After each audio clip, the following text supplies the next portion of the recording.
जम्मू काश्मीरमधील राजौरी जिल्ह्यामध्ये सध्या मुसळधार पाऊस सुरू आहे। त्यामुळे येथील नद्या आणि नाल्यांच्या पाणी पातळीमध्ये लक्षणीय वाढ झाली आहे। सततच्या पावसाने अनेक ठिकाणी जनजीवन विस्कळीत झालेलं आहे। स्थानिक प्रशासनाने नागरिकांना सतर्कतेचा इशारा दिला आहे।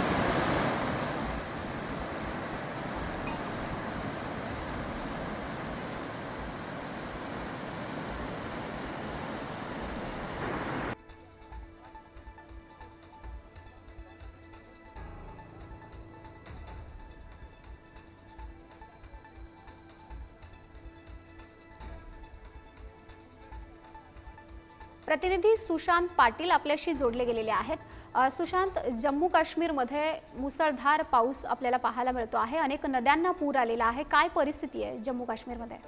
राजौरी जिल्ह्यात सध्या मुसळधार पावसामुळे परिस्थिती फारच बिकट झालेली आहे आणि सततच्या पावसाने नद्या आणि नाल्यांचा पाणी पातळीत लक्षणीय वाढ झालेली असून काही ठिकाणी तर पूर स्थिती निर्माण होण्याची भीती आहे। त्यामुळे जनजीवन तर विस्कळीत झालेच आहे। विशेषतः रस्ते वाहतूक, दैनंदिन व्यवहार आणि शेतीच्या कामांवरही मोठा परिणाम झालेला आहे। मात्र राजौरी जिल्ह्यातील नद्यांमध्ये, विशेषतः स्थानिक नद्या आणि नाल्यांमध्ये पाणी पातळी एवढे झपाट्याने वाढले की त्या पावसामुळे अनेक ठिकाणी पाणी साचल्याने रस्ते बंद झाले आहेत, तर वाहतुकीत अडथळे निर्माण झाले आहेत। मात्र यापूर्वी 2020 मध्ये राजौरी जिल्ह्यात भारी मोठ्या पावसामुळे जलभरावाची समस्या उद्भवली होती, ज्यामुळे स्थानिकांना मोठ्या अडचणीचा सामना करावा लागला होता।